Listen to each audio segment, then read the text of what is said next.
Muy buenas tardes, amigos, a todos y todas quienes nos privilegian con su presencia hoy en la tercera de 12 entregas del ciclo de conferencias denominado México, rumbo a las elecciones 2024. Soy Fermín Pérez Montes, asociado del Instituto de Política y Gobernanza, IPG por sus siglas, y tengo el gusto de dar inicio a este ejercicio de análisis jurídico-político en torno al complejo proceso electoral del 2024, ya comenzado en los hechos, para la renovación de la presidencia de la República, de 628 escaños en ambas cámaras del Congreso de la Unión, de 8 gubernaturas estatales y la jefatura de gobierno de la Ciudad de México, y 30 congresos locales, así como 1,580 ayuntamientos en los estados y 16 alcaldías en la Ciudad de México. Como se comentó al inicio de las dos primeras conferencias de este ciclo, este ejercicio académico constituye una suerte de presentación en sociedad del Instituto de Política y Gobernanza Asociación Civil. Se dijo entonces, lo repito ahora, que uno de los propósitos fundamentales y fundacionales de nuestro instituto es el impulsar la participación ciudadana informada, así como el fortalecimiento de las agrupaciones políticas nacionales y las organizaciones de la sociedad civil, con el fin de difundir la cultura política democrática y coadyuvar con ello al desarrollo integral de México. En el marco de ese propósito institucional, en la primera de las conferencias de este ciclo, se analizó por parte del licenciado Arturo Núñez Jiménez el panorama político nacional rumbo a las elecciones de 2024, mientras que en la segunda, a cargo del doctor José Natividad González Parás, se abordó el tema de democracia y gobernabilidad en México. En ambos casos, el enfoque general fue el análisis político de nuestro sistema electoral y el desarrollo y la funcionalidad del régimen político mexicano. El día de hoy, con el antecedente del panorama dibujado en las dos presentaciones antes referidas, el tema de esta tercera conferencia es el del marco jurídico electoral mexicano. Es interesante señalar que nuestro conferenciante el día de hoy abordará un tema que, por decirlo menos, es desafiante. Sabemos todos quienes hemos estado en contacto más o menos cercano con la política en su conjunto y la materia electoral en lo particular, que el marco jurídico electoral mexicano, sin mayores acotaciones, involucra, cuando menos, la Constitución General de la República y las particulares de 32 entidades federativas, 6 leyes generales en materia electoral, la Ley General de Instituciones y Procedimientos Electorales, la General del Sistema de Medios de Impugnación en materia electoral, la Ley General en materia de delitos electorales, la Ley General de Partidos Políticos y la Ley Federal de Consulta Popular, así como 32 leyes locales electorales en los estados y el Distrito y la Ciudad de México, y sendas leyes en materia de medios de impugnación locales, además de una infinidad de reglamentos, protocolos y acuerdos emitidos por las autoridades electorales. Más allá de toda la normatividad, tenemos también la interna propia de los partidos políticos y, no menos importante, una abundante producción de resoluciones, tesis y criterios aprobados por los distintos órganos jurisdiccionales del país, desde la Suprema Corte de Justicia de la Nación y el Tribunal Electoral del Poder Judicial de la Federación, hasta los 32 tribunales electorales estatales y de la Ciudad de México. Grosso modo, ese sería el marco jurídico electoral en que se mueven los procesos electorales en los 3 órdenes de gobierno en nuestro país. En todo caso, desde 1990, con la reforma constitucional que creó el Instituto Federal Electoral, hasta la última gran reforma constitucional en materia electoral en 2014, que lo transformó en el Instituto Nacional Electoral, las modificaciones al marco jurídico regulatorio de las elecciones federales y locales se produjeron ex post a los comicios, con el ánimo de perfeccionar y corregir paulatinamente el modelo ciudadanizado y de instituciones electorales autónomas en el contexto de negociaciones y acuerdos que incluyeron, si no a todas, sí a la mayoría de las fuerzas políticas nacionales y al gobierno federal, y que dieron en conjunto respuesta a legítimos reclamos ciudadanos y de las fuerzas políticas organizadas por modernizar, perfeccionar, actualizar y democratizar cada día nuestro sistema electoral. Hoy, todos lo sabemos, paradójicamente, con el advenimiento en 2018 de la inobjetable victoria de la coalición Juntos Haremos Historia, Morena, Partido del Trabajo y Partido de Encuentro Social, los intentos de reformar el marco jurídico del sistema electoral mexicano se han distinguido por el autoritarismo, la regresividad, la improvisación y el atropellamiento de las formas y procedimientos legislativos y de concertación política. Todo ello en la evidente, aparente intención de limitar y hasta desmontar organismos e instituciones hoy plenamente funcionales, aunque siempre perfectibles, y propiciar el retorno, así parece, a un modelo de país que creíamos superado desde las controvertidas elecciones de 1988. Con estos antecedentes, y no sin antes recordar a los participantes que pueden hacer llegar sus preguntas al ponente mediante el chat de esta videoconferencia, me permito dar cuenta de una sucinta ficha curricular de nuestro estimado amigo, maestro y asociado, el doctor José Fernando Ogesto Martínez Porcayo. Él es egresado de la Facultad de Derecho de la UNAM y catedrático de la misma desde 1981, maestro en Administración Pública y Políticas Públicas por la London School of Economics and Political Science de Londres, Inglaterra, doctor en Derecho por la UNAM. De 1987 a 1990 se desempeñó como magistrado supernumerario del Tribunal de lo Contencioso Electoral Federal. A partir de 1990 fue magistrado propietario del Tribunal Federal Electoral, fungiendo como presidente de la Sala Regional Jalapa en los procesos electorales federales de 1991 y 1994. En 1995 ocupó el cargo de director del Centro de Capacitación Judicial Electoral del Tribunal Federal Electoral. De 1996 a 2006 fue magistrado electoral de la Sala Superior del Tribunal Electoral del Poder Judicial de la Federación, órgano jurisdiccional del cual fue presidente de 2000 a 2004. Pueden ustedes acreditar entonces que toda una vida laboral enfrentando los temas de derecho electoral, resolviendo la conflictividad electoral emanada de la lucha política, le dan más méritos suficientes al doctor Fernando Ogesto para el tema que nos viene hoy a presentar. Actualmente, Fernando Ogesto es socio fundador de Ogesto Martínez Consultores y Asociados y miembro fundador del Instituto de Política y Gobernanza Asociación Civil. Sin más preámbulo, tiene el uso de la palabra el doctor Fernando Ogesto. Muchas gracias, Fermín. Te agradezco tan amable introducción. Es más, creo que ya la conferencia ya la diste. Yo ya podría nada más comentar sobre la misma. La verdad es que estoy muy orgulloso, me siento muy honrado de poder acudir a esta presentación, como dijiste, Fermín, de nuestro instituto en sociedad.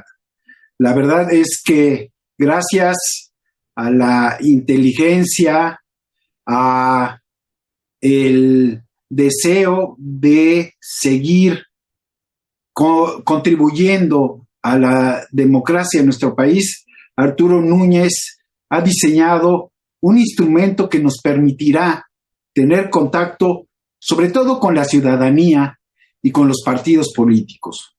Este Instituto de Política y Gobernanza nace precisamente con la idea de contribuir a fortalecer la cultura cívica y sobre todo la competitividad de los partidos políticos. Muchas gracias, don Arturo, por esta invitación y la verdad es que creo que tenemos un compromiso, los que hemos servido a nuestro país, para seguir contribuyendo desde la experiencia con nuestros conocimientos. Me toca tratar de emular las dos conferencias magistrales que me antecedieron. La verdad que el análisis político que realizó don Arturo Núñez de la situación en que se encuentra el país es magnífica, no solo por los datos que nos presentó, que demuestran la realidad política social del país, sino sobre todo por su análisis agudo de las debilidades con las que estamos enfrentando el proceso electoral 2024. ¿Y qué decir de la conferencia de don José Natividad González Parás, un experto en la ciencia política, con un manejo de los conceptos de la democracia, de la representatividad, de las instituciones de la democracia participativa, que realmente nos dejaron en la mente muchos problemas que habrá que enfrentar y resolver. Ahora me toca tratar de platicar con ustedes sobre el sistema jurídico electoral mexicano. La verdad es que el maestro Pérez Montes nos ha dicho con muchísima claridad el mundo de disposiciones normativas que regulan los comicios en nuestro país. No me voy a detener en cada una de ellas, sería imposible, requeriríamos todo un curso para ir analizando las disposiciones jurídicas. Yo quisiéramos una reflexión sobre la evolución histórica de nuestras instituciones jurídico-electorales. Si no conocemos la historia, no podremos evaluar y sobre todo apreciar la legislación que tenemos en nuestras manos. Miren ustedes, desde 1810, las elecciones en nuestro país han estado reguladas desde el punto de vista constitucional y jurídico. Digo 1810 porque fue la primera vez que hubo elecciones de diputados a las Cortes de Sevilla. España invitó a la Nueva España y a las provincias a enviar representantes a ese importante evento para crear la Constitución gaditana de Cádiz de 1810. Desde entonces hemos tenido con toda periodicidad elecciones en nuestro país. Es decir, no somos... a mí me cuesta mucho trabajo hablar de que hubo un tránsito hacia la democracia, cuando lo que en realidad desde mi punto de vista, lo veremos con el desarrollo histórico, ha sido una evolución de las instituciones electorales. En pocas ocasiones hemos dejado de tener elecciones. Durante la guerra civil que se produjo por la Reforma, la Revolución Mexicana, hemos dejado de tener elecciones por periodos muy cortos. Cierto que hemos tenido figuras que se han perpetuado en el poder, como don Antonio López de Santana y don Porfirio Díaz, pero aún en esos momentos hubo elecciones que legitimaron las presidencias de estos dos verdaderos dictadores. Bueno, quiero decirles que el sistema político electoral mexicano inicia con toda una concepción proveniente sobre todo de las ideas de la Revolución Francesa. La Constitución de Cádiz adopta un sistema político donde le da una gran injerencia, la mayor importancia dentro de la división de poderes al poder legislativo. Se consideraba, en ese entonces con las doctrinas de Rousseau, de Montesquieu, que realmente el verdadero poder soberano era el poder legislativo. Y por provenir directamente de la voluntad popular, tenía preeminencia sobre los otros dos poderes. Y esto se refleja en la materia electoral. Nuestra Constitución de 1824, que sigue a la de 1810 española y que estuvo vigente en México en breves periodos, establece el sistema de calificación política de las elecciones. Establece un sistema en el cual los electos van a calificar sus elecciones. Introduce un sistema indirecto de tercer grado, muy interesante, es decir, la construcción de la representación política se hace en diversos niveles. Para poder llegar a tener diputados, senadores o presidente de la República, es necesario que se reúnan los ciudadanos en diversos momentos y en diversas circunscripciones. Empezamos con la división del país en parroquias, partidos y entidades federativas. Fíjense ustedes que el día que se establecía la convocatoria para las elecciones, se reunían los ciudadanos en la parroquia, que era una, dijéramos, circunscripción de carácter religioso. ¿Quiénes eran los ciudadanos que de alguna manera pertenecían a la parroquia? Se decía los que escuchaban, podían escuchar las campanas de la iglesia. Si escuchabas las campanas de esa iglesia, entonces eras parroquiano.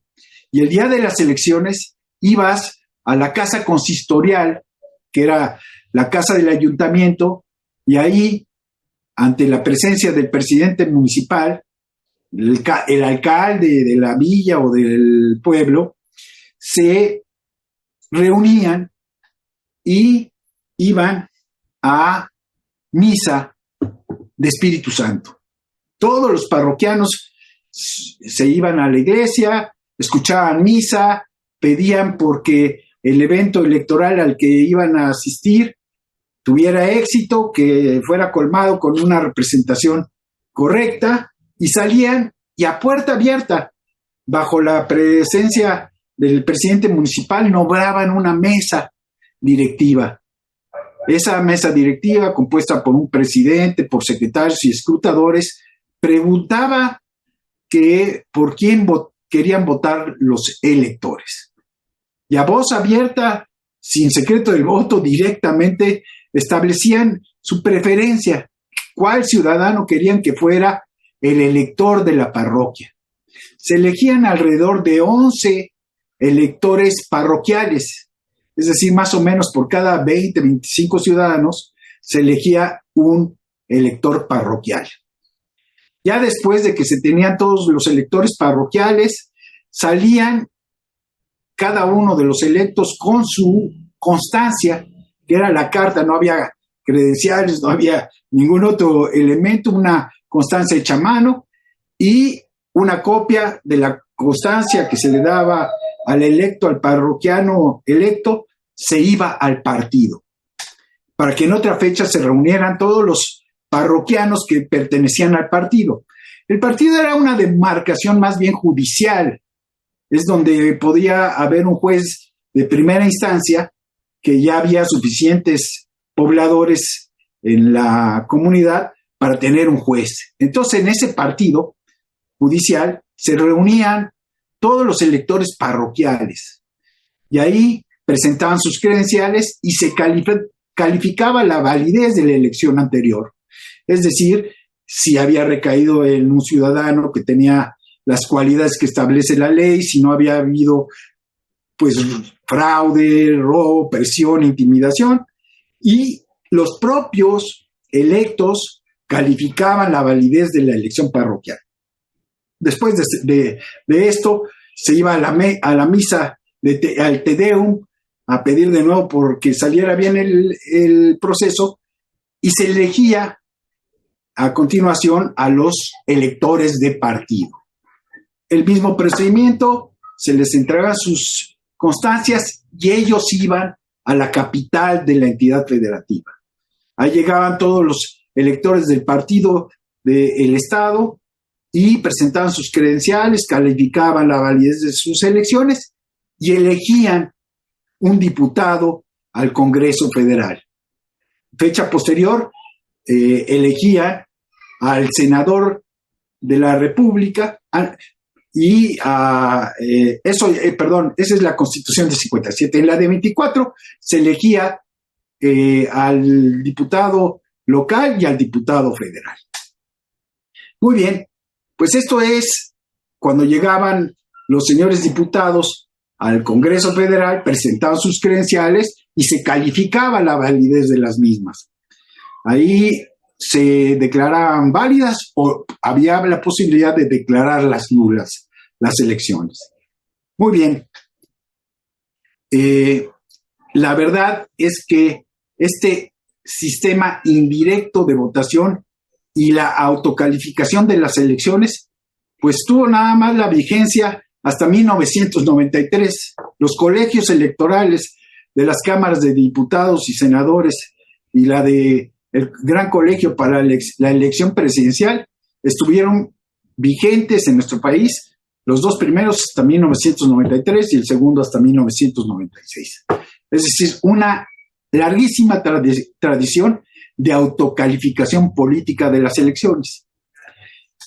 Quería yo platicarles, porque me gustan un poco los chismes de la historia, que recordáramos que bajo esta Constitución tuvimos la elección de nuestro primer presidente, que fue don Guadalupe Victoria, ¿recuerdan ustedes? Don Guadalupe Victoria tiene serios problemas para terminar su gobierno. Los moderados, los puros, los conservadores, en realidad no están de acuerdo con las medidas que el señor presidente había tomado. Entonces, se convoca elecciones. Ustedes recordarán que nuestro segundo presidente es don Vicente Guerrero. Sin embargo, quiero comentarles que aquí ya la legislación electoral empezó a funcionar de una manera muy interesante. En 1828, cuando se realizaron estas elecciones para presidente, que se elegía, fíjense, de manera muy interesante, por las legislaturas de los estados. Es decir, cada legislatura votaba por quién iba a ser presidente, se juntaban todos los votos electorales en el Congreso Federal, se hacía el escrutinio y el que tuviera mayoría de votos sería el presidente de la República y el segundo lugar sería el vicepresidente de la República. Pues muy bien, ustedes dicen, bueno, pues don Vicente Guerrero, además consumador de la independencia, pues ganó las elecciones. Pues fíjense que no. Resulta que esas elecciones dieron como resultado 36 votos emitidos. 11 correspondieron a Gómez Pedraza, 9 a Guerrero, 6 a Anastasio Bustamante y el resto se distribuyó entre varios más. Bueno, pues si tuvo mayoría de votos, el presidente Gómez Pedraza pues ganó las elecciones. Resulta que se levantaron varias azonadas, una de ellas de Santana, allí en Jalapa, que desconocieron el resultado de las elecciones. Y el Congreso, fíjense qué interesante, Gómez Pedraza, después de ver que tenía en contra a varios grupos militares y políticos, decidió renunciar a la presidencia, pero el Congreso no se la aceptó y estableció, porque de repente dicen que estos son novedades, las nulidades, estableció que la mayoría de los votos que obtuvo Gómez Pedraza estaban afectados de nulidad. Y entonces descartó a algunos de ellos, con lo que le dio la victoria a Vicente Guerrero. En fin, como ven, siempre los jueces y abogados electorales hemos estado presentes en los momentos álgidos de nuestro país. La verdad es que, pues, este sistema funcionó en un país que se estaba consolidando, que apenas lograba la independencia, donde había movilidad política enorme a través de las logias masónicas, en fin, que no había partidos políticos y había mucha inestabilidad. Precisamente esto permitió al general Santa Anna pues ser presidente de la República durante 6 o 7 veces. La dictadura santanista entró en crisis y la verdad es que empezó a haber movimientos en contra del presidente Santa Anna. El más importante, tal vez, el encabezado por don Juan N. Álvarez, que desde Guerrero lanzó el Plan de Ayutla, que provocó la revolución, yo creo que más importante en nuestro país. Ahí hay discusión si es la revolución de 1910 o la revolución de Ayutla la más importante, pero este movimiento fue impresionante porque implicó la, dijéramos, organización de la clase política con muy pocos elementos. Qué bueno esto de las conferencias a través de este medio que nos permiten fumar, discúlpenme. Muy bien. Bueno, la revolución de Ayutla triunfa y se convoca a un congreso constituyente. Y tenemos con esto el producto de ese congreso es la Constitución de 1857. Tal vez la más liberal que ha tenido nuestro país. Sin embargo, hay que hacer énfasis en que el sistema político y el sistema electoral van a sufrir cambios muy importantes.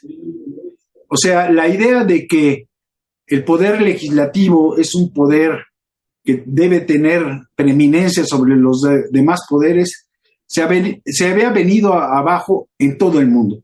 En ningún lugar realmente los congresos provocaron la felicidad de los pueblos a través de la legislación extraordinaria que iban a hacer.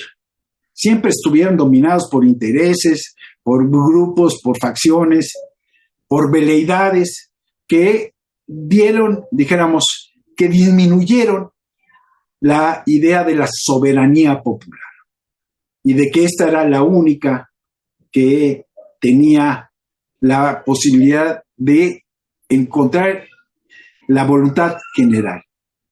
Fíjense que tal vez los constituyentes de 57 estuvieron más influenciados ahora por los pensadores norteamericanos que por los pensadores europeos. Y establecieron en la Constitución de 57 un sistema parlamentario. Esto es muy interesante porque nadie hace énfasis en esto, pero en realidad se estableció un sistema estilo inglés, donde se hacía comparecer a los ministros del presidente de la República y se hacía el desconocimiento del propio Poder Ejecutivo, si, como el estilo inglés, o lo estamos viendo el estilo español, si perdía la mayoría y la aprobación en esta Cámara, en la Cámara de Diputados, porque la Constitución de 57 inicialmente no tuvo Cámara de Senadores. Una de las novedades más importantes desde el punto de vista jurídico es que introduce esta Constitución las garantías individuales, lo que llamamos ahora derechos fundamentales del pueblo y de los ciudadanos. La Constitución de 1824 no tenía un capítulo sobre los derechos fundamentales.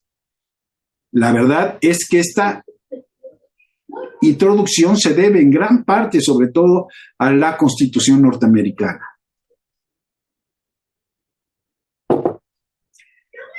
Pero no solamente fue importante la introducción de los derechos fundamentales, de las garantías individuales, sino más importante fue una protección de esos derechos políticos. Y esta protección se la van a dar al Poder Judicial de la Federación. Es decir, establecen al Poder Judicial como defensor, no solo de los derechos del hombre, sino también de la forma federalista de organización que se había dado el país. Muy bien. También suceden aquí cosas extrañas. Ustedes saben que con la Constitución de 57 es nombrado presidente don Ignacio Comonfort. Ahí la revolución de Ayutla produjo que el jefe del ejército revolucionario fuera también jefe del Estado, presidente de la República. Entonces le correspondió a don Juan Álvarez ser presidente de la República, pero pues ya estaba muy grande, llegó a Cuernavaca, los partidarios le exigieron que fuera a la Ciudad de México, llegó con sus tropas surianas, mis paisanos, guerrerenses, y la sociedad se escandalizó porque, bueno, pues eran poco civilizados, no había hoteles, se quedaban en la calle con todas las cosas que esto implica.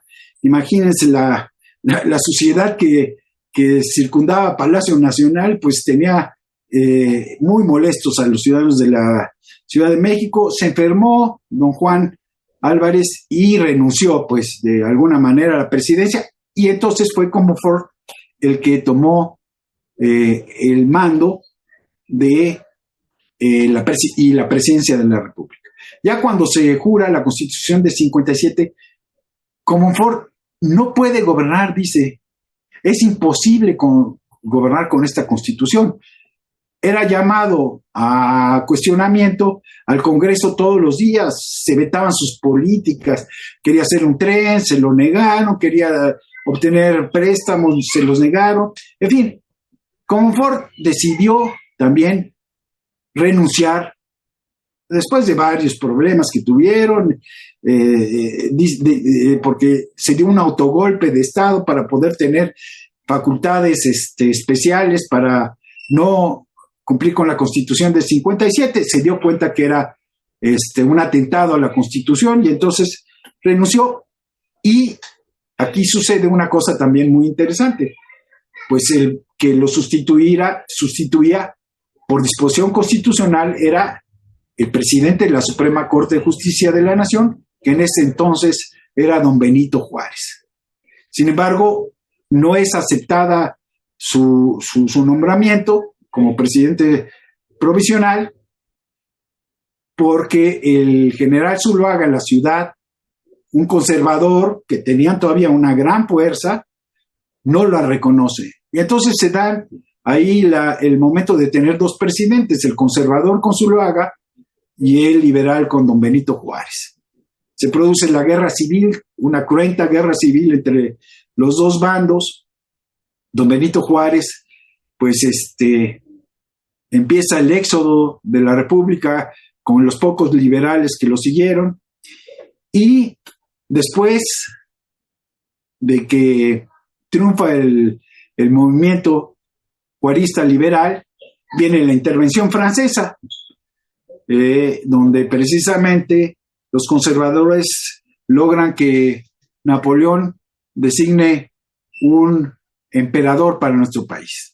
Con eso los conservadores se sienten felices, triunfan sobre el movimiento liberal. No quiero meterme en más detalles, pero lo cierto es que la Constitución de 57 va a tardar 10 años en entrar en vigor. Es decir, no entró inmediatamente. Y una vez que entra en vigor la Constitución, en el vigor real, pues cada uno de los poderes, el legislativo, el ejecutivo y el judicial, quieren asumir los papeles que la propia Constitución les había otorgado. Y bueno, en lo que nos interesa, queremos destacar que el Poder Judicial, que estaba presidido por don José María Iglesias, adopta una teoría muy interesante que se llama la tesis de la incompetencia de origen. Estableció que las autoridades, para poder ser competentes, como lo establece el artículo 16 constitucional, que nadie puede ser molestado en sus papeles, posiciones, zonas, si no es a través de mandamiento escrito de autoridad competente que funde y motive el procedimiento, estableció que la competencia requiere primero de legitimidad. Si una autoridad no es legítima, decía Iglesias, no puede ser competente para ningún asunto. Entonces, de esta manera empezó a revisar los títulos de las autoridades electas de las entidades federativas, que habían sido declaradas electas por los colegios electorales. Y entonces dijo, oye, los colegios electorales deben de someterse a la Constitución y a las leyes, no son excelsos ni están por encima de estas normas. Y si violaron y declararon a una persona como autoridad, como representante, sin que su elección hubiera sido legítima, entonces habían violentado la ley y debería de desconocerse al electo. El Poder Judicial empieza a limitar el sistema de autocalificación política. Esto parece ser que es normal. En Estados Unidos así sucedió. La Suprema Corte de Justicia empezó a adquirir un gran prestigio y también, de alguna manera, revisó las elecciones de sus autoridades electas.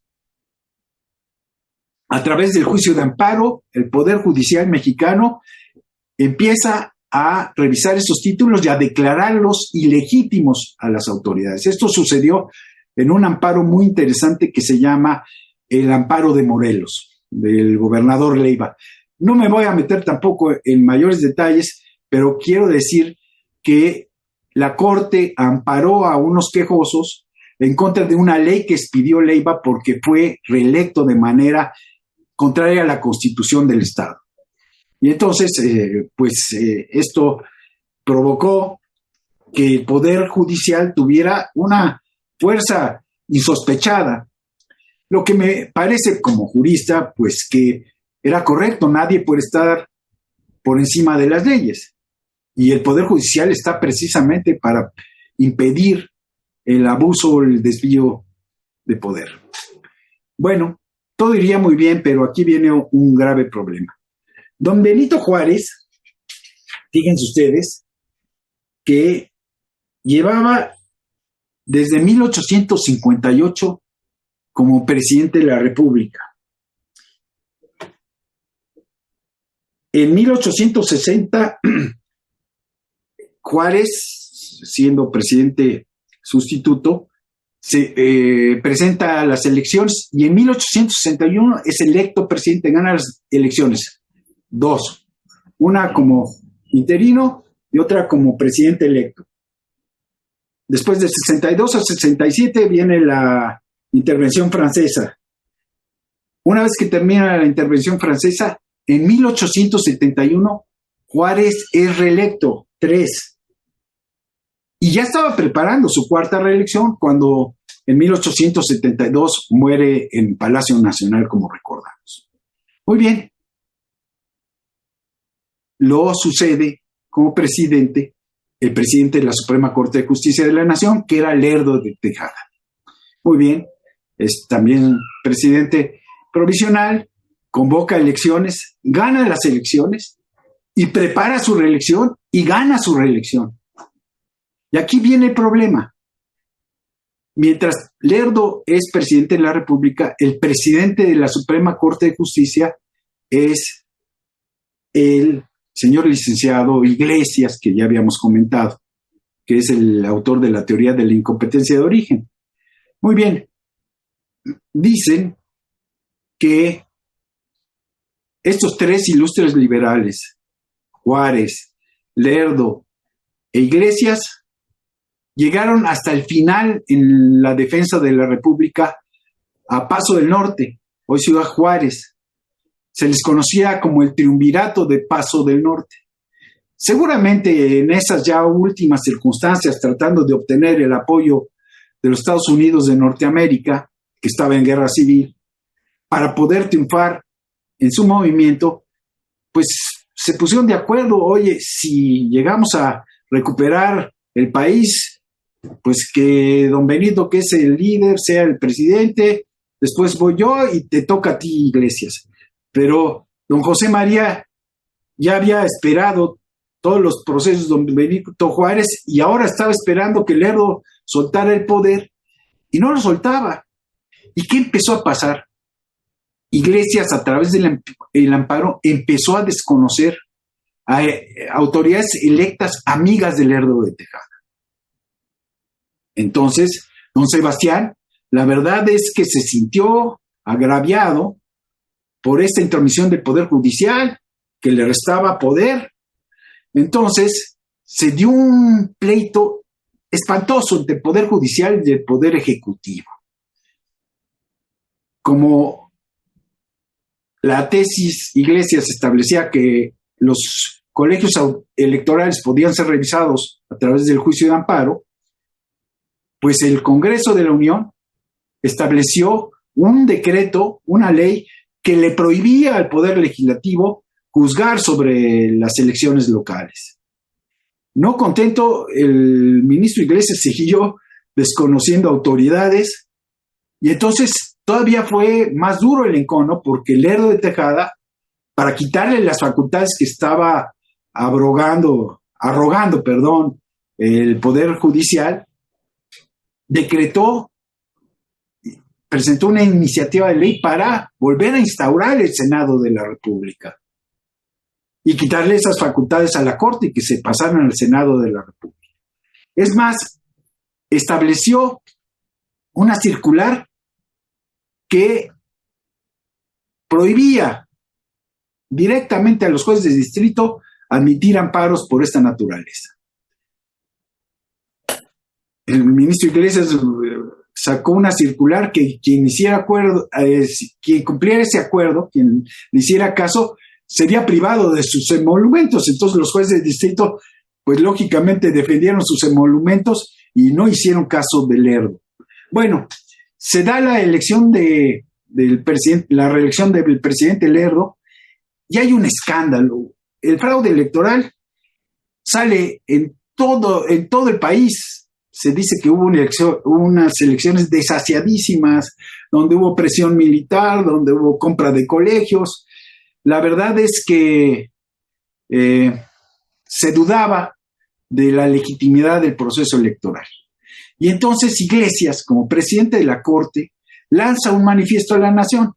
No se separa de ministro, nada más como presidente dice, bueno, hubo una elección desasiada, yo no puedo hacerme cómplice, y como no puedo hacerme cómplice, los llama a que desconozcamos el resultado electoral. Y dice, miren, sobre la Constitución, nada.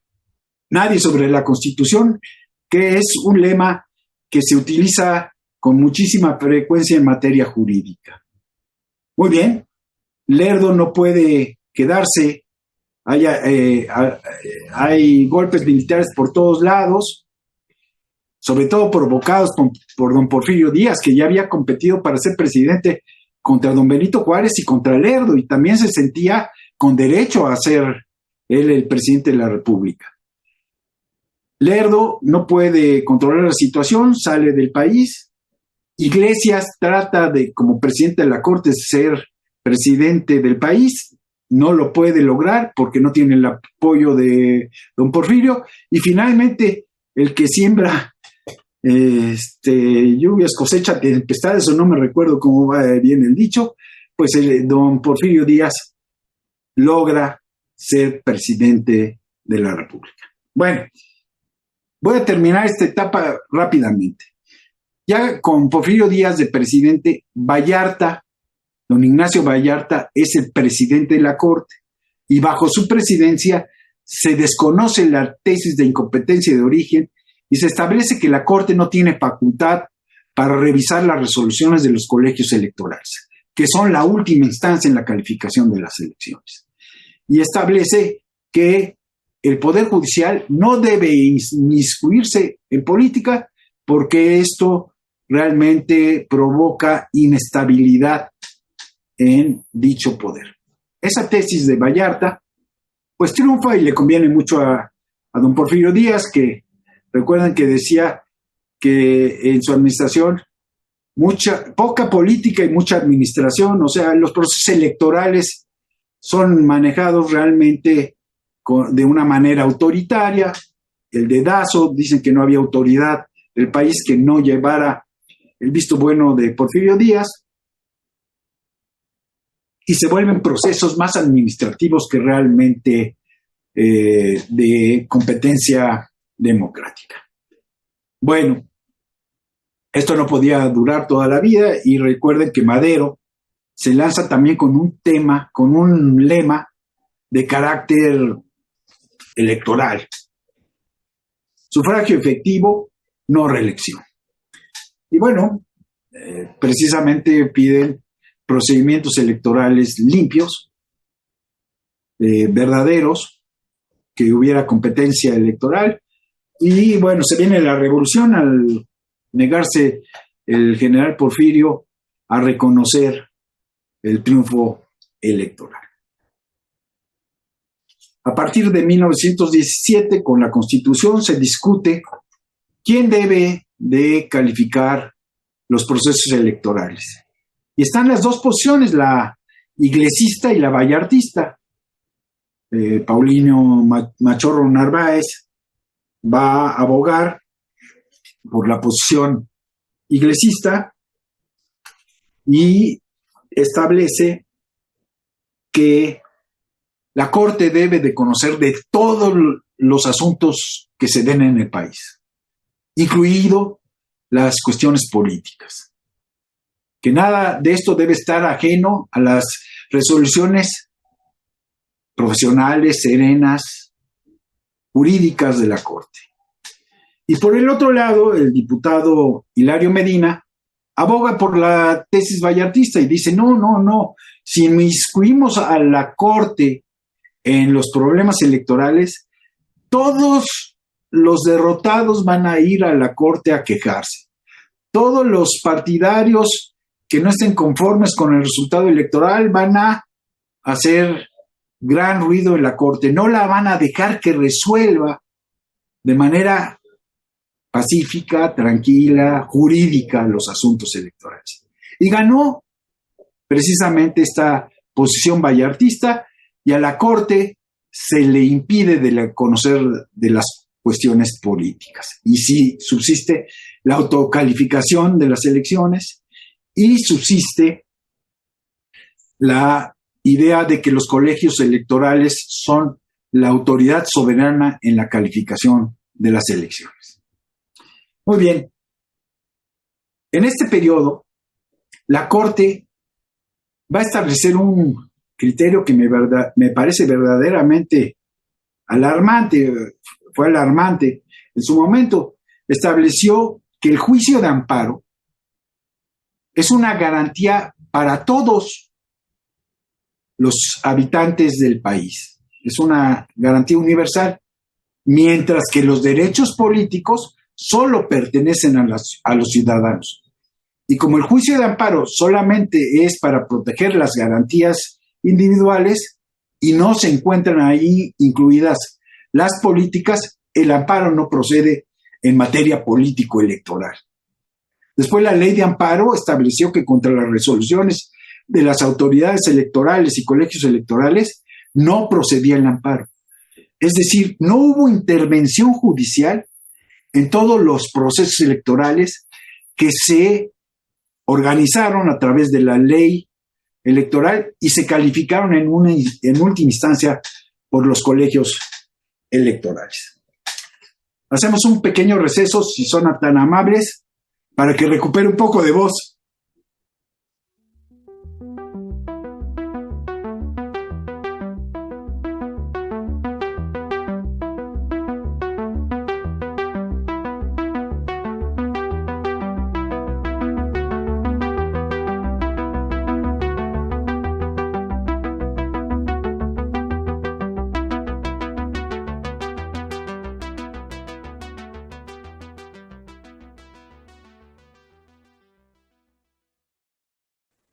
El evento y les reitero, está abierto el chat de la videoconferencia para poder recibir sus respuestas. Ya hemos recibido unas, muchas gracias por ellas y al final haremos el recuento de ellas. Adelante, doctor. Muchas gracias, Fermín. Bueno, entonces llegamos ya al México posrevolucionario. Se discutió, les comentaba, en el constituyente de 17, quién debería de calificar las elecciones y organizar las elecciones. Bueno, el sistema federal mexicano había establecido que la organización de los procesos electorales locales y federales estuviera a cargo de las autoridades locales, de los presidentes municipales, que eran los encargados de hacer los censos, de establecer las listas de quienes tenían la posibilidad de votar, de organizar las casillas, de después las entidades federativas establecían las disposiciones legales para votar en cada entidad federativa, no había una ley federal de elecciones. En fin, todavía tenemos un país muy bronco después de la revolución. Costó trabajo bajar del caballo a los caudillos, como se dice, y empezar a construir las instituciones. Es precisamente hasta la presidencia de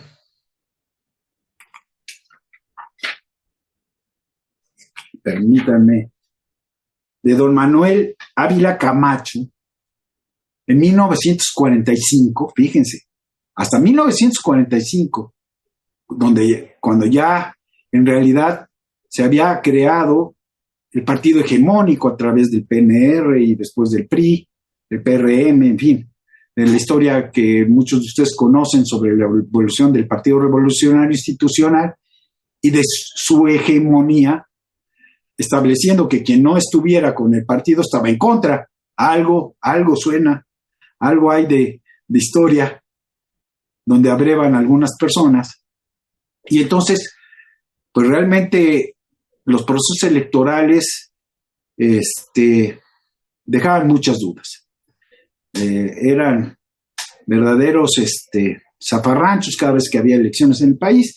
Y en 1945, se expide la Ley Federal Electoral, lo que implica que estábamos en un país moderno, donde las instituciones empezaban a constituirse, donde el Seguro Social, la Universidad Nacional, empezaban a ser instituciones producto de la revolución, que consolidaban al país, le permitían un crecimiento en orden. El país se veía pujante, con ganas de modernizarse. Y esa Ley Federal Electoral crea un organismo muy interesante, que fue la Comisión Federal de Vigilancia Electoral. Este órgano, dependiente del gobierno, del Poder Ejecutivo, presidido por el secretario de Gobernación, integrado por un notario y por representantes del Poder Legislativo y de los partidos políticos, pues empieza esta época, les decía, de modernidad en materia electoral. Se crean instituciones permanentes, se les quita el poder a los caciques locales y se crea un centro de control real, auténtico, homogéneo en todo el país.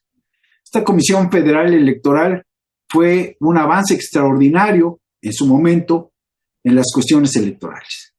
Ya veremos en su momento cómo también llegó el momento que cubrió con su papel histórico y se enfrentó en 1988 a una elección competida y que no tenía los elementos ni legales ni políticos para controlar lo que sucedió.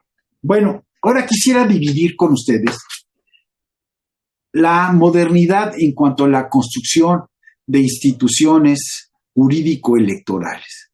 Ha sido un proceso muy interesante, la verdad, que en pocos años transitamos, ahora sí, adapto este término que utilizan los politólogos, hacia la democracia. Allí sí hubo un cambio muy importante de régimen que permitió hasta el año de 2000 la alternancia en el Poder Ejecutivo. Fíjense que lo primero que tuvo que hacer el régimen de partido único o partido hegemónico, precisamente porque ya era cuestionado no solamente a nivel local, sino a nivel mundial, de la calidad de la democracia mexicana, fue constituir a la oposición. La había aplastado. La verdad, los pocos partidos que existían en nuestro país hasta 1960 eran partidos testimoniales, grupos de presión. En realidad no estaban organizados para poder asumir los cargos de elección popular. Y por eso, en la reforma de 1963, con el objeto de darle participación a las minorías que por la vía de la mayoría, del sistema de mayoría relativa no podían acceder a ninguna curul, se crearon los llamados diputados de partido. Y a través de este sistema ya hubo voces de oposición en el Congreso Federal. En 1964, el Partido Acción Nacional tuvo 20 diputados, el PPS 9, el PAN 5. Fueron en total 32 diputados que representaron el 15.3% de la composición de la Cámara de Diputados. Sigue avanzando dijéramos, la evolución política en nuestro país. Parece que poquitos diputados no eran significantes, no, sí. Lo que era significante es que había voces distintas dentro del Congreso que se habían manejado como una sola voz, de un solo color, donde no se permitía la diversidad. Esta diversidad provocó cambios muy importantes. Fíjense que el sistema entra en crisis precisamente en la elección de 76-77, donde, como ustedes recordarán, tenían registro los partidos, el PRI, el PPS, el PAN y el PAN.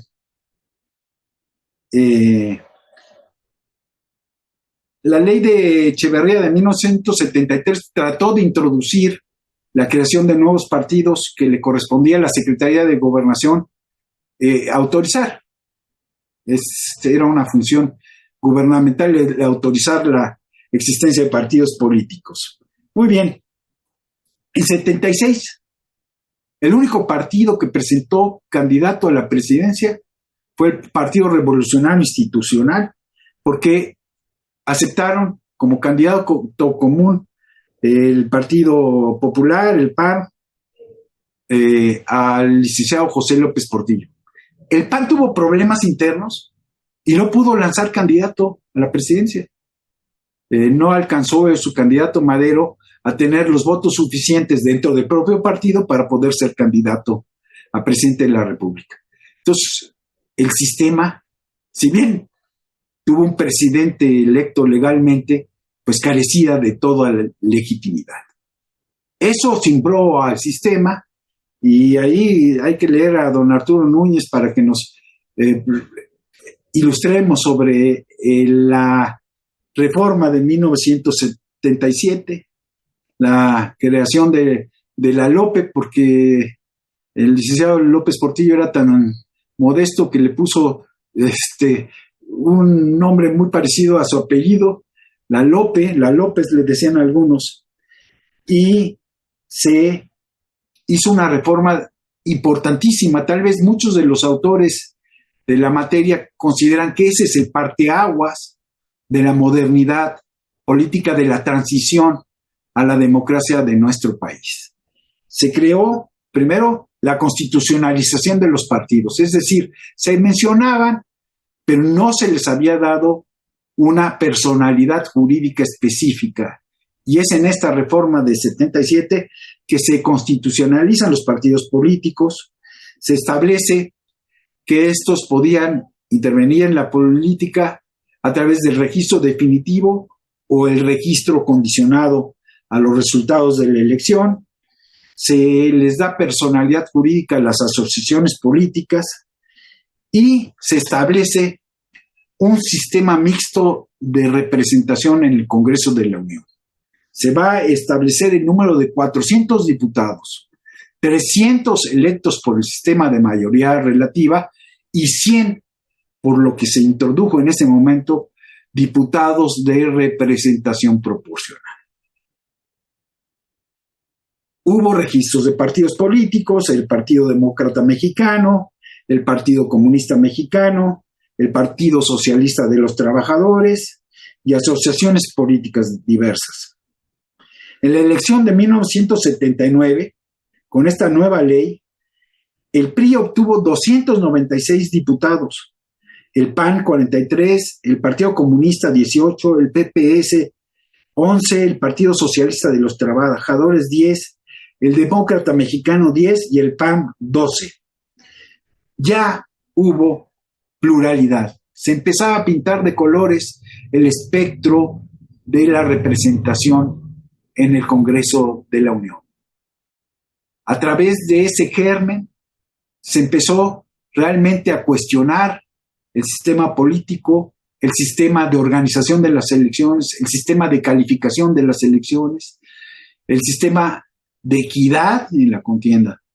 Es a partir de ese momento que empieza a surgir una verdadera oposición y voces desde el propio Congreso Federal. En 1986 viene una reforma con el presidente de la Madrid importante. Se incrementa de 400 a 500 diputados. Se promulga el Código Federal Electoral de 1987, que ya introdujo financiamiento público a los partidos, la creación de coaliciones y frentes, el acceso a los medios de comunicación y recursos económicos a los partidos para que pudieran competir en un grado de mayor igualdad con el partido oficial. Se eliminó el registro condicionado. Y bueno, con esta nueva legislación ahí se creó el Tribunal de lo Contencioso Electoral, que todavía coexistía y que se instituyó más bien para lograr que la Comisión Federal Electoral se sujetara a la ley. Antes había un sistema recursal que la propia autoridad administrativa resolvía y en última instancia el colegio electoral. En esta ocasión se introdujo un tribunal de carácter administrativo que tenía por objeto someter a la legalidad a ese instituto que entonces se llamaba comisión, que ya dejó de ser de vigilancia y se llamaba ya Comisión Federal Electoral. Hay que recordar que la Comisión Federal Electoral en ese momento sus decisiones se tomaban por mayoría de votos y que los partidos políticos tenían votos. Resulta que los votos del PRI junto con el secretario de Gobernación eran mayoría en contra de todos los demás competidores y partidos con voz y voto dentro de ese organismo. O sea, quien organizaba las elecciones era el propio incumbente. Era un órgano, por decirlo así, de alguna manera, parte del partido hegemónico. Entonces, con este andamiaje jurídico constitucional, se van las elecciones de 88. Y bueno, son de las elecciones más contestadas que haya habido en nuestro país. A mí ya me tocó como magistrado del contencioso electoral poder ser testigo de ese proceso. Bueno, 2 minutos. Les puedo decir que el tribunal, sí, sus resoluciones eran definitivas e inatacables en cuanto a la organización de la elección, pero viniendo la jornada electoral, ya el tribunal nada más hacía alguna recomendación a la comisión de que no expidiera la constancia hasta que el colegio electoral definiera de manera autónoma y soberana sobre los resultados electorales. Bueno, en la elección de 88, recuerdan, compitió el licenciado Carlos Salinas de Gortari y el ingeniero Cuauhtémoc Cárdenas. ¿Qué sucedió? Bueno, ahí hago un recuerdo personal. Estábamos el día de la jornada electoral, reunidos en el tribunal, salimos a votar y en la tarde empezamos a salir a las casillas a ver cuál era el resultado, dónde habíamos votado, en fin. Y bueno, la sorpresa es que en la Ciudad de México, la abrumadora mayoría de las casillas estaba a favor del ingeniero Cárdenas. Y nos platica el licenciado Montes, que fue diputado y que después intervino en el colegio electoral, y que también estaba muy cercano a la Secretaría de Gobernación, que estando allí, los primeros resultados de la elección, no había computadoras, ni los sistemas, ni los preps, ni nada de eso. Los resultados electorales se obtenían a través de la vía telefónica. Y entonces, pues en algunos lugares había teléfono, en otros no. Donde había teléfonos en todos lados y se recibieron los resultados de manera pronta, fue en las ciudades. Y en las ciudades, el PRI estaba perdiendo. Y dicen que, esa es la versión que nos contó el diputado Montes, que le dijeron al secretario de Gobernación, el licenciado Manuel Bartlett, oiga, si siguen llegando los resultados de las ciudades, cuando venga el voto verde, que se denominaba el de la provincia, el de las comunidades agrícolas, de las zonas no urbanas, no van a creer que se cambió el resultado. Entonces dicen que por eso mejor se cayó el sistema y permitieron que llegaran los votos verdes en los que el PRI tenía una clientela importante. Fue un proceso cuestionadísimo. Recuerden ustedes que esa calificación costó mucho trabajo porque el PRI no tenía la mayoría. En fin, don Arturo algún día nos podrá platicar bien cómo estuvo el trabajo de los colegios electorales. Lo que sí fue desasiado. Se aventaban las boletas quemadas, se gritaban. Bueno, establecieron ahí resultados electorales. Miren, el PRI tuvo 10, el PAN 15 y el Frente Cardenista 18. Por lo tanto, ganó el PRI. Ah, caray, pero sí.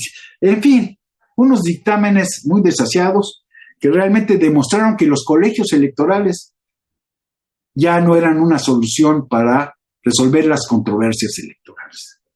El licenciado Salinas de Gortari, pues de alguna manera, consciente de su falta, dijéramos, de legitimidad originaria para gobernar, convocó una reforma electoral muy importante de 1991 que ahorita no tocaremos. En 1993 se dio una nueva reforma electoral en relación con el pluralismo político y con los diputados. Esta reforma ya dio reglas muy claras de financiamiento público y desapareció a los colegios de las cámaras de diputados y senadores. En 1996 hubo un nuevo modelo de financiamiento público que permitiera una contienda con mayor equidad, porque si bien el licenciado Ernesto Zedillo dijo que su triunfo fue legal, dice que no fue en condiciones de equidad, que había que precisamente fortalecer a los partidos para que compitieran en mejores escenarios. En 2012 y 2014, el sistema de partidos de representación, desde mi punto de vista, se ve debilitado con la introducción de los candidatos independientes. En realidad, cuando el monopolio de la postulación de candidatos correspondía a los partidos políticos, había manera, dijéramos, lógica y legal y constitucional, de someterlos a la democracia interna, porque los ciudadanos no tenían más que esa vía para acceder al poder. Con los diputados, con los candidatos independientes, de alguna manera se puede decir lógicamente, si no estás de acuerdo con ningún partido político, pues entonces lánzate tú por tus propios medios. Y eso no permitió la consolidación, desde mi punto de vista, de los partidos políticos. Los hizo de alguna manera irresponsables. Bueno, en 2014, en relación con la representación, a nivel federal y local y de ayuntamiento se permitió la reelección Y finalmente, en 2014 también se establece la Ley General de Partidos. Esta es la evolución desde mi punto de vista importante para que tengamos un país plural. Aunque hay voces que pretenden eliminar este arco iris, esta diversidad de posibilidades de representación de una sociedad que es diversa, que tiene muchísimas formas diferentes de organizarse y de aspiraciones. Y pretenden que haya un bipartidismo muy al estilo inglés o americano. La verdad es que una de los baluartes constitucionales y democráticos es la construcción del pluralismo político, de que la diversidad pueda y esté representada en los órganos electos. Bueno, eso es por un lado. Ahora, en relación con la construcción, ya vimos el pluralismo, con la construcción de las autoridades electorales, quiero decirles que una evolución muy breve. En 46, como decíamos, Plutarco Elías Calles crea la Comisión Federal de Vigilancia Electoral. En 1973 pasa a ser la Comisión Federal Electoral, presidida por el secretario de Gobernación. En 1988, decíamos, después de la elección presidencial del licenciado Salinas de Gortari, se hace una reforma importante y se crea el Instituto Federal Electoral y el Tribunal de lo Contencioso Electoral pasa a ser el Tribunal Federal Electoral. Esta creación del Instituto Federal, presidida todavía por el secretario de Gobernación, introduce entre los miembros de esta comisión, de este instituto, a los consejeros magistrados. Es decir, trata de empezar a ciudadanizar el órgano electoral, que junto con el secretario de Gobernación y los partidos políticos se haga al ciudadano partícipe de la organización de las elecciones. Se tenía una concepción ahí un poco distinta porque se creía que era una cuestión técnica y que sería a través de consejeros magistrados, es decir, con formación jurídica. Pero bueno, se creó este instituto desde el punto de vista constitucional. Fue muy interesante. Ahí tenemos los testimonios de don Arturo Núñez, cómo con este Instituto Federal se construyó el padrón electoral. ¿Cómo iba a haber elecciones sin un padrón confiable? Si la lista de quienes podían participar en el proceso estaba a cargo de la Secretaría de Gobernación, se tenía que construir un padrón electoral desde el inicio. Y fue un esfuerzo muy importante. Ahí estuvo don Arturo Núñez, nuestros amigos Wong, el ingeniero Wong y el actuario Herrera, en una labor extraordinaria, titánica. Nadie podía creer que se podía ir de casa en casa para establecer quiénes eran ciudadanos, dónde vivían, cuáles eran sus datos generales, en fin, una construcción monumental, única en el mundo. Y se logró tener un padrón confiable. Sí hubo muchas pugnas, hubo momentos en que parecía que no era posible lograr esta meta, pero finalmente tenemos uno de los padrones electorales más importantes y confiables del mundo. Sí cuesta caro, pero sin él no podría haber elecciones confiables. Muy bien. En 1996 se aumentó el número de consejeros, se estableció que tendría un presidente electo por la Cámara de Diputados y salió el secretario de Gobernación del Instituto Federal Electoral. Esa fue la verdadera ciudadanización de esta institución, que realmente es un orgullo de México en el mundo, aunque lo quieran negar los detractores de el avance democrático y de las instituciones autónomas electorales.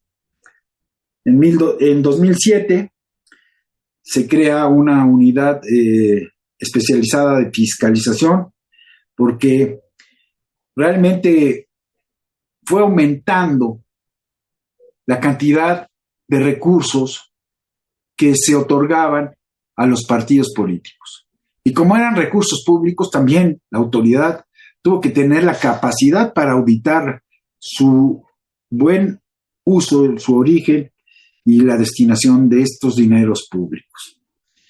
Y bueno, finalmente llegamos a 2014, donde se crea el Instituto Nacional Electoral. A mí también me parece que esta reforma no fue del todo afortunada, porque de alguna manera lastimó las soberanías de las entidades federativas. Se estableció que la intromisión de los gobernadores en la constitución de los órganos electorales de las entidades federativas era abusiva y que esas autoridades no eran ni neutrales, ni objetivas, ni imparciales, que dependían de los gobernadores y se les quitó la facultad a los gobernadores para constituir y a los congresos locales para constituir a sus órganos electorales y se pasó esta facultad al Instituto Nacional Electoral. La conformación de los OPLES, como se les llama, estos organismos públicos locales, quedó a manos del Instituto Nacional Electoral. Y fue muy complejo, la verdad es que yo veía muy difícil que el INE y estos OPLES pudieran organizar conjuntamente las elecciones. Sin embargo, hubo una dirección atinada, hay que decirlo. Lorenzo Córdoba y los consejeros que integraban este instituto lograron establecer mecanismos de colaboración que han permitido que tanto los OPLES como el INE organicen procesos electorales limpios. Bueno, ya para terminar, muy brevemente hablaré que en cuanto al sistema jurídico electoral, la justicia electoral, pasamos del sistema político contencioso, el sistema de autocalificación de las elecciones, al sistema de heterocalificación de las elecciones.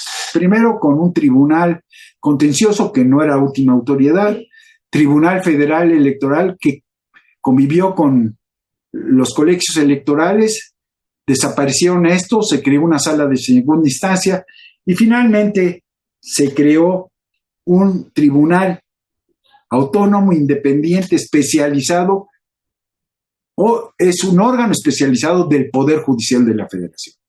Dejó de ser autónomo, como fue el TRICOEL y el TRIFE, y ahora el TEP pasa a ser parte del Poder Judicial de la Federación. En otro momento, y tal vez a través de las preguntas, podremos analizar algo que yo sí me tocó de alguna manera construir, que es todo este sistema jurisprudencial y de precedentes que de alguna manera completa la labor legislativa y administrativa del Instituto Nacional Electoral. Muchas gracias y bueno, espero que no los haya aburrido demasiado. Muchas gracias, doctor Ogesto. Efectivamente, es muy complejo asumir en tan poco tiempo una historia tan extendida de los sistemas electorales en México, pero creo que fue un resumen bastante completo y ameno. Muchas gracias por ello. Les comento, hemos recibido de 6 participantes en esta videoconferencia diversas preguntas.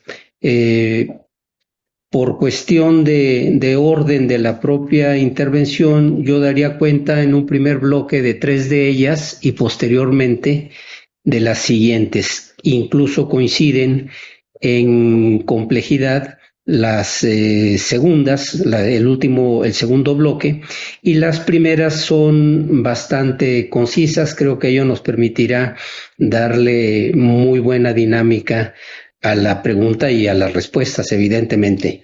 La primera del doctor Manuel Quijano, integrante del comité académico, que antes que nada felicita al doctor Ogesto Martínez por su presentación, pregunta: las constituciones de 1813, de 1824 y de 1857 permitían la reelección de legisladores. ¿Hasta cuántas ocasiones o solo se permitía una reelección inmediata? Segundo, de Carlos Lara Bautista, estudiante de Ciencia Política y Administración Pública de la UNAM, felicita también al doctor Ogesto y pregunta: en el Estado moderno y contemporáneo del siglo XXI, ¿qué tan pertinente es impulsar el sistema parlamentario tipo inglés?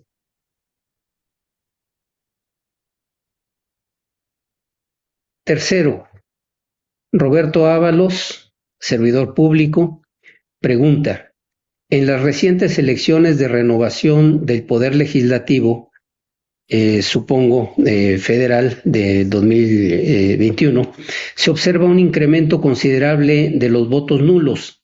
¿Qué significa ello en la legitimidad de las elecciones? Serían las tres primeras preguntas. Doctor, tiene usted la voz.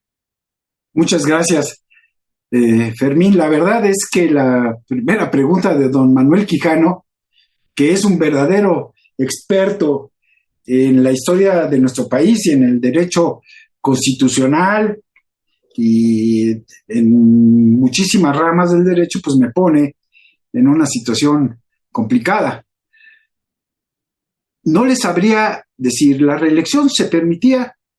Pues seguramente sí, porque vemos en diversas legislaturas, en diversos congresos, a los mismos participantes.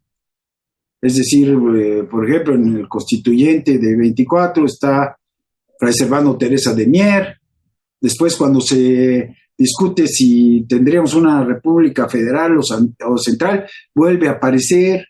En fin, aparecen con mucha frecuencia los diputados, lo que desde mi punto de vista implica que sí se permitía la reelección y que no había límites a la misma. Sin embargo, bueno, eso en relación con los,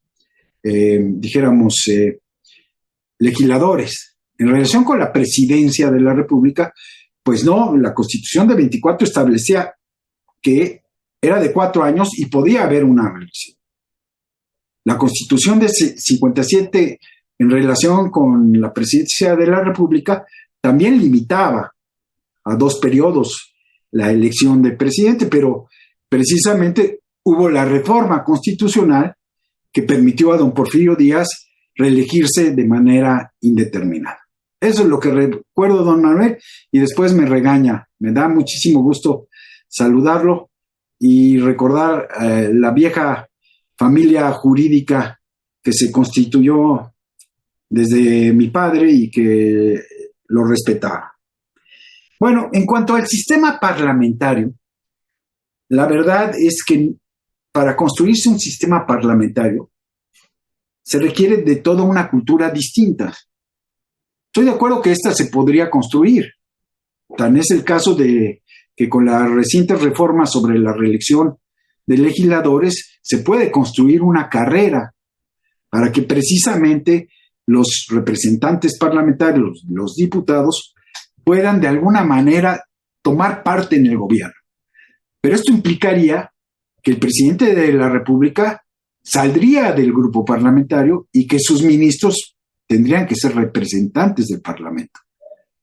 Lo cual, de alguna manera, garantiza, dijéramos, gobernabilidad, como nos han enseñado Arturo y el doctor Natividad González Parás. Es decir, mientras existe toda una disciplina partidista, donde existen programas que se empujan constantemente a través de bancadas, sin embargo, también produce que exista, dijéramos, un distanciamiento con el electorado. Aunque en Inglaterra no sucede esto, porque los diputados, los miembros del Parlamento, tienen que tener constantemente una comunicación con su electorado para regresar y ser precisamente reelectos. En fin, yo creo que la cultura política del país no estaría todavía dispuesta a hacer un cambio parlamentario. Hubo intentos, dicen que precisamente en la sucesión de el licenciado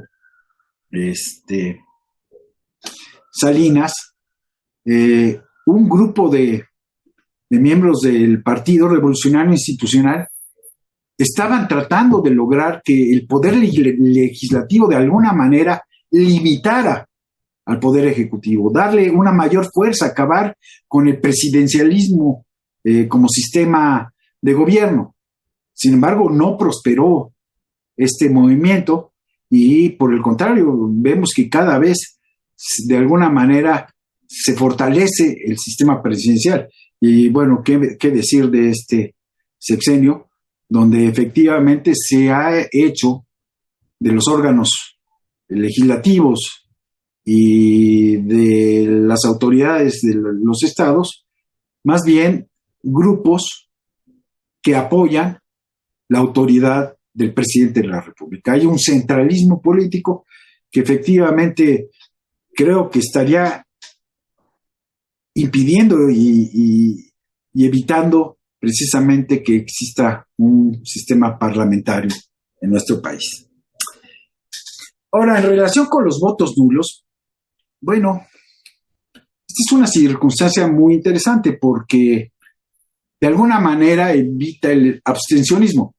Vamos a poner que como ciudadanos no encontramos simpatía, no nos encontramos representados por los candidatos o los partidos, pero tampoco queremos dejar de participar en política. Entonces, una manera de concurrir al proceso electoral, de votar, pero no dar nuestra decisión por alguien con el que no estamos de acuerdo, es anular nuestro voto. Y hay muchas formas de anular nuestros votos. Ahora, esta cuestión se ha prestado a muchas suspicacias. Se dice que en la propia casilla electoral, que el escrutador puede de manera ilegal rayar las boletas para que se nulifiquen. Y entonces, una de las quejas de la oposición ha sido que cuando se abren las urnas, existe una gran cantidad de votos nulos. Y han pedido precisamente que se recuenten, que se revisen si en efecto no son producto de una alteración. Entonces, de alguna manera, el voto nulo, si se expresa de manera, dijéramos, sincera, pues es una opción política y evita el abstencionismo. Ahora, si los votos nulos de alguna manera pueden ser producidos a través de alteraciones, es necesario que los revisemos. Eso es lo que yo le podría decir en relación con este tema. Muchas gracias, doctor. En este segundo bloque, les comento, recibimos un par de preguntas más y en primer término quisiera participarle de la pregunta del doctor Morelos Jaime Canseco, que contiene 13 cuestionamientos. El primero es, ¿qué opinión tiene de que la legislación vigente restrinja las actividades de quienes aspiran a un cargo de elección popular? ¿Es una normatividad inadecuada para la dinámica política actual?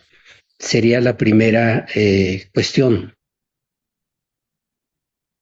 En segundo término, cuestiona, ¿qué opina de las determinaciones del Consejo General del INE y de la Sala Superior del Tribunal Electoral para que los procedimientos en marcha de la coalición oficial del Frente Amplio por México para dar cobertura legal, en su opinión, acota, auténticos procesos de precampañas que deberían iniciar hasta la tercera semana de noviembre próximo? Y en tercer término pregunta, ¿cuáles serían las consecuencias de sendos ejercicios de simulación en las postulaciones de las dos presentes coaliciones, presuntas coaliciones visibles, y de las mayorías del Consejo General del INE y de la Sala Superior del Tribunal Electoral para modificar en los hechos lo previsto en la normatividad electoral? Solo destaco, dice, que en la ausencia de acuerdos para adecuar oportunamente la legislación electoral, en los hechos el gobierno ha impuesto modificaciones que son ajenas al consenso. Serían las preguntas del doctor Morelos Jaime Canseco. Enseguida, el licenciado Manuel Carrillo Poblano pregunta: ¿cuál es su opinión respecto del incremento vertiginoso de judicialización de los procesos electorales? No es exclusivo de México, está sucediendo peligrosamente en Guatemala, Ecuador, Perú y Brasil. ¿Hay un agotamiento de la política para ajustarse a los procedimientos electorales y todo se va a litigio? Zaida Castellán a continuación le felicita por la exposición y pregunta, bueno, más que pregunta, es una solicitud que ya dependerá de lo que usted considere y del tiempo asignado para esta videoconferencia, si se podría extender un poco más sobre las candidaturas independientes.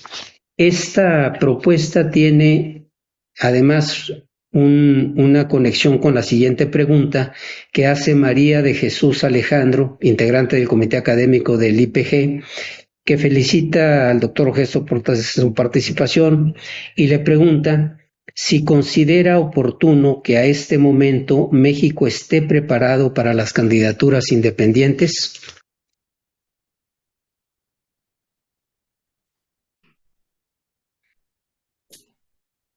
Y finalmente, su tocayo, Fernando Ogesto, hijo, dice: a partir de esta evolución de nuestro sistema electoral que se construyó a partir de la confianza, donde se tuvieron que poner muchas restricciones, pregunta, ¿es momento de abrir nuestra normativa y quitar estos candados tan estrictos para una nueva reforma? Finalmente, Antonio Gamboa felicita al ponente y con su respuesta, que agradecemos de antemano, doctor Ogesto, creo que podríamos concluir con este ejercicio. Muchas gracias.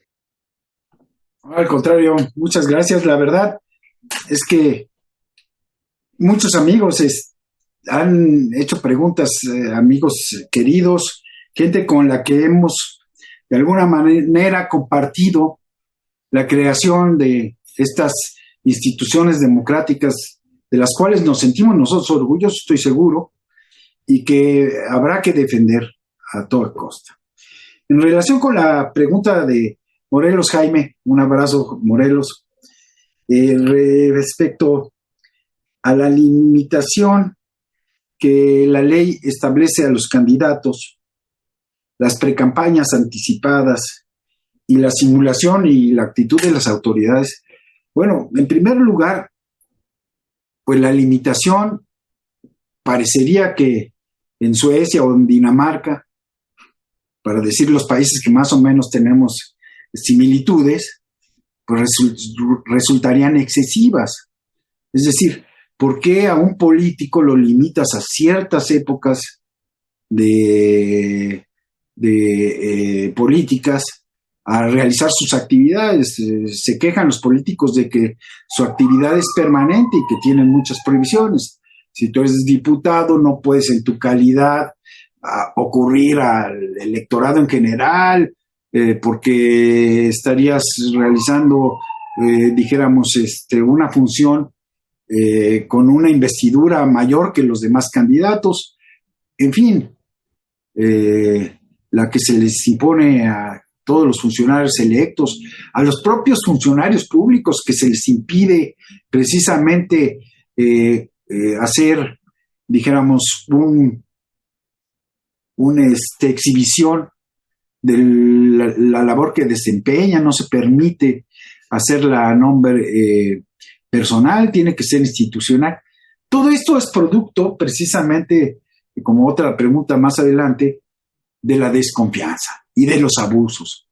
Claro que desde el poder y dado nuestra idiosincrasia, es muy fácil que de alguna manera nos presionen quienes tienen una posición privilegiada en la sociedad a través de sus cargos de diputados, de sus cargos electos o de funcionarios, para que nos interesemos por sus candidaturas. Esto produjo precisamente toda esta clase de prohibiciones que de alguna manera tratan de que la competencia electoral sea equitativa, aunque desde mi punto de vista ese es, dijéramos, el discurso normal de los partidos, pero en el fondo trata de proteger al ciudadano de una sobresaturación política y de una presión indebida a través del poder. Creo que al ciudadano es al que se le está protegiendo, no la equidad de la competencia entre los partidos como tema fundamental, sino evitar precisamente que el ciudadano llegue sin esa libertad, sin esa naturalidad al momento de escoger a quienes lo deben de representar.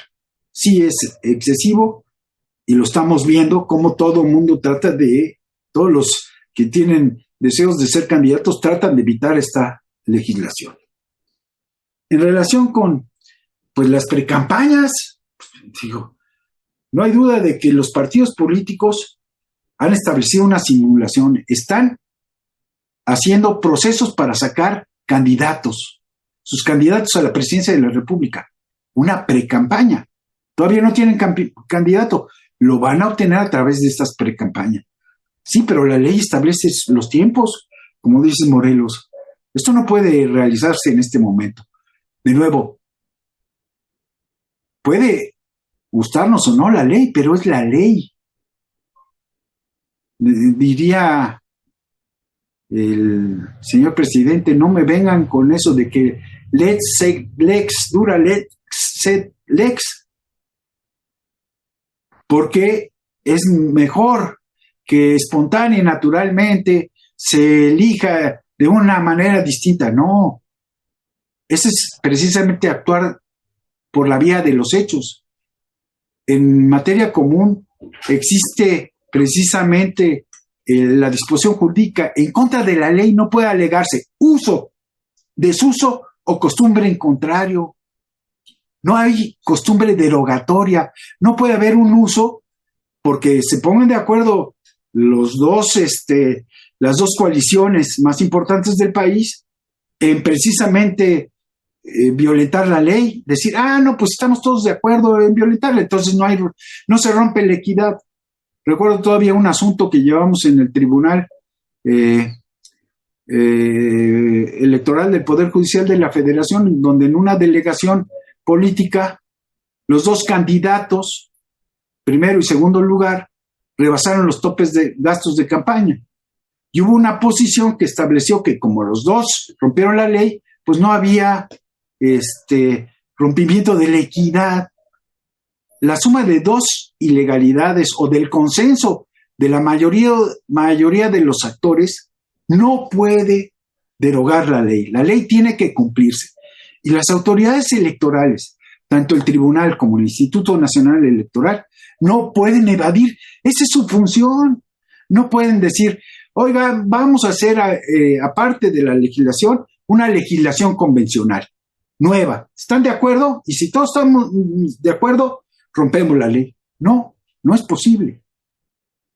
Precisamente están los canales para tratar de reformar la ley si se puede. Es decir, el plan A, la reforma constitucional, que no se pudo, el plan B, la reforma legislativa, que no se pudo, y el plan C, a través de los hechos. Señores, para alguien que es jurista, pues esto resulta verdaderamente inusitado y de precisamente grave preocupación. ¿Qué pasará? Miren, yo tengo mi teoría, después se la pasaré al licenciado Dante Delgado, pero si la coalición, las dos coaliciones, iniciaron procesos de selección de candidatos fuera de la ley, rompe la equidad. Y si Movimiento Ciudadano se espera los tiempos legales, podrá alegar frente a los tribunales que está compitiendo en inequidad. Y esa inequidad tiene que producir la nulidad del registro de los candidatos que salgan de ese proceso. Ahora, la forma en que están tratando las autoridades este asunto, me parece que es un camino largo, sinuoso y complejo. Yo estoy de acuerdo en la posición de la magistrada Yanino Talora. Esto había que ponerle un alto desde el principio.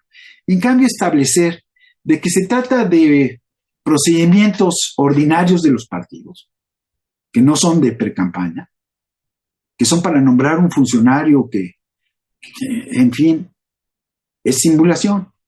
¿Y qué hace la autoridad? ¿Sabes qué? Que regula la simulación. Si la simulación se pasa y suena a precampaña, entonces sí sanciona.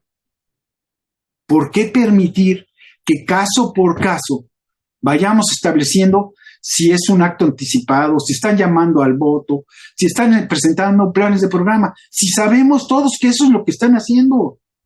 Entonces, a mí me parece que esa manera de construir las prohibiciones es una manera tortuosa que evade el espíritu de la ley. Espero que haya resuelto tus inquietudes y que mi opinión te merezca alguna consideración. Gracias, Morelos. Manuel Carrillo, qué interesante, man. La judicialización de la política, sí, es un fenómeno que se empezó a dar en México y que hubo mucho sobresalto. Sin embargo, bueno, tú y yo venimos de la construcción, de la transición del sistema de partido hegemónico precisamente al de la diversidad. Y bueno, después de una tradición de más de 170 años de calificación política, donde precisamente a través de argumentos no jurídicos, políticos, se decidía quién venía y quién ganaba las elecciones, pues es muy difícil convencer a los actores de que el mejor camino para resolver las controversias es a través de la resolución de un juez. Ellos pretenden todavía poder aprovechar la negociación política para poder resolver las controversias. No se da la negociación política, está prohibida, pues entonces todos ocurren al tribunal. Todos ocurren al tribunal. Ha sido impresionante ver cómo ha aumentado la cantidad de asuntos judicializables. Pero ¿qué pasa, Manuel? Tú y yo lo sabemos. Todos los partidos hacen la ley y después buscan la trampa. La verdad es que cada reforma política que parecía que acababa con vicios, vuelven a producirse de manera distinta. Por ejemplo, recuerdas el nuevo modelo de comunicación política, ¿no? ¿Por qué? Porque los concesionarios y permisionarios de la radio y de la televisión, pues eran los que ganaban en las elecciones. Todos los partidos políticos les debían cantidades inmensas de dinero. Y claro, los señores dueños de estos medios, pues vendían más caro, más barato, toda la publicidad electoral. Y eso pues influía, tenían un gran poder. Bueno, pues vamos a evitarlo. Sí, pero ya están ahora las redes sociales y está pasando lo mismo. Es decir, ahora habrá que regular las redes sociales y se van a ir a los tribunales para que establezcan los límites, hasta dónde, cómo, en fin. La judicialización realmente es parte de la lucha política y bueno, y nos permite a algunos abogados ahora vivir de esos conflictos electorales. Gracias, Manuel. Zaida y Jesús, pues resulta que hablar de candidatos independientes no parecería antidemocrático. Es natural que si el derecho de los mexicanos consagrados en el artículo 35 permite ser votados, ¿por qué establecer calidades tan complejas como ser miembro de un partido político? Lo más democrático es que teniendo cierta seriedad en la postulación, cualquier ciudadano pueda ser candidato. Sí, si tuviéramos esa seriedad. La verdad es que sí hemos tenido algunos ejemplos de candidatos independientes triunfadores, de algún diputado, de un gobernador. Sin embargo, eran parte de la maquinaria partidista. Es decir, se vuelven independientes porque no los designaron sus máquinas, sus partidos, y entonces, bueno, pues simulan también que tienen toda una posición de alejamiento de los partidos políticos tradicionales. En la verdad, en el país no ha existido una candidatura independiente seria que nazca precisamente de las bases populares. Creo que el sistema de partidos, cuando lo estábamos construyendo desde el punto de vista jurisdiccional, cuando era cerrado, nos permitía intervenir con gran libertad, dijéramos, jurisdiccional, en la vida interna de los países, de los partidos. ¿Por qué? Porque si eran el único medio de que pudiéramos ser propuestos, tenían que ser democráticos, tenían que tener métodos de afiliación universales, que una vez cuando estuvieras y fueras miembro de un partido político, tendrías los derechos inherentes a las personas, que los partidos políticos no eran islas donde no se aplicara la ley. Y empezamos a hacer, de verdad, un cambio importante. Me acuerdo el asunto del Partido Verde Ecologista, donde sus estatutos establecían pues la dirección única de una personalidad. Bueno, se les obligó jurisdiccionalmente a tener estatutos democráticos, a tener procedimientos de selección de candidatos democráticos, a establecer la forma en que sus dirigentes se eligen de manera democrática. Es más, yo creo que la formación de los derechos político-electorales surgió precisamente cuando los militantes de los partidos se inconformaron en contra de los abusos de los mismos. Ahora, dijéramos, desde el punto de vista teórico existen más restricciones y los partidos políticos han puesto más en la ley para evitar que sean sometidos al cumplimiento de sus estatutos. En fin, creo que los candidatos independientes en el país no tienen la posibilidad real de existir. Cuando haya alguna decisión, cuando alguno de los miembros de esos partidos tenga la fuerza suficiente, podrá reunir los requisitos para la candidatura independiente. Pero es, dijéramos, una salida alterna a los partidos políticos. Muy bien. Déjenme ver cuál otra. La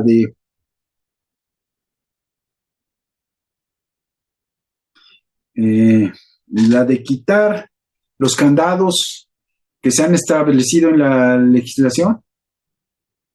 Pues al contrario, me parece ser que estamos presenciando precisamente lo que se trataba de evitar, por ejemplo, la injerencia del presidente de la República. Es decir, quitarle los candados, permitir que utilice el aparato gubernamental, los recursos públicos, para promover a las personas afines a su persona, me parece ser que es precisamente establecer una presión y una limitación a la libertad de los ciudadanos enorme. Quien tiene ese poder puede realmente de manera continua, permanente, desgastar las alternativas democráticas que sí existen en el país.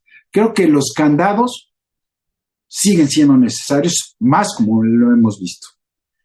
Por último, yo les podría decir lo que dice el maestro, el doctor José Goldenberg. En la democracia se avanza a micras, pero se retrocede a kilómetros. Y hemos estado a punto de volver a iniciar esta larga carrera que nos había hecho tener instituciones administrativas, jurisdiccionales sólidas y un andamiaje jurídico más que suficiente para poder lograr tener procesos electorales democráticos en donde la equidad y el respeto a los derechos políticos de los ciudadanos sea el principal fundamento. Esperemos no claudicar en la defensa de esos principios. Muchas gracias. Muchas gracias, doctor. Pues con esto concluiríamos la conferencia del día de hoy y solamente me restaría invitarlos cordialmente a nuestra próxima cuarta conferencia el día 3 de agosto próximo, que será presentada por el actuario Juan Manuel Herrero Álvarez. Se llamará Entendiendo a la Sociedad Mexicana, Población, Ciudadanía y Electorado. Realmente, porque lo conocemos, la gran mayoría de nosotros, es un tema apasionante, porque es una cuestión que a pesar de ser técnica, incita a muchísimas reflexiones. En la base de todos los procesos electorales hay toda una organización, hay toda una planeación basada precisamente en los números duros de las elecciones, las próximas y las proyecciones, las pasadas y las proyecciones que siempre se hacen para las próximas. Así que seguramente tendrán ustedes tendremos todos muchas cosas que aprender del actuario Juan Manuel Herrero. Con esto terminamos, agradecemos su participación, su presencia y nuevamente felicitamos al doctor Ogesto y también, perdón por la cuestión, a su hijo del mismo nombre que recién acaba de obtener el grado de doctor también. Muchas felicidades. Gracias. Hasta luego, muchas gracias. Gracias. Gracias, Fernando. Arturo, un abrazo. Igualmente.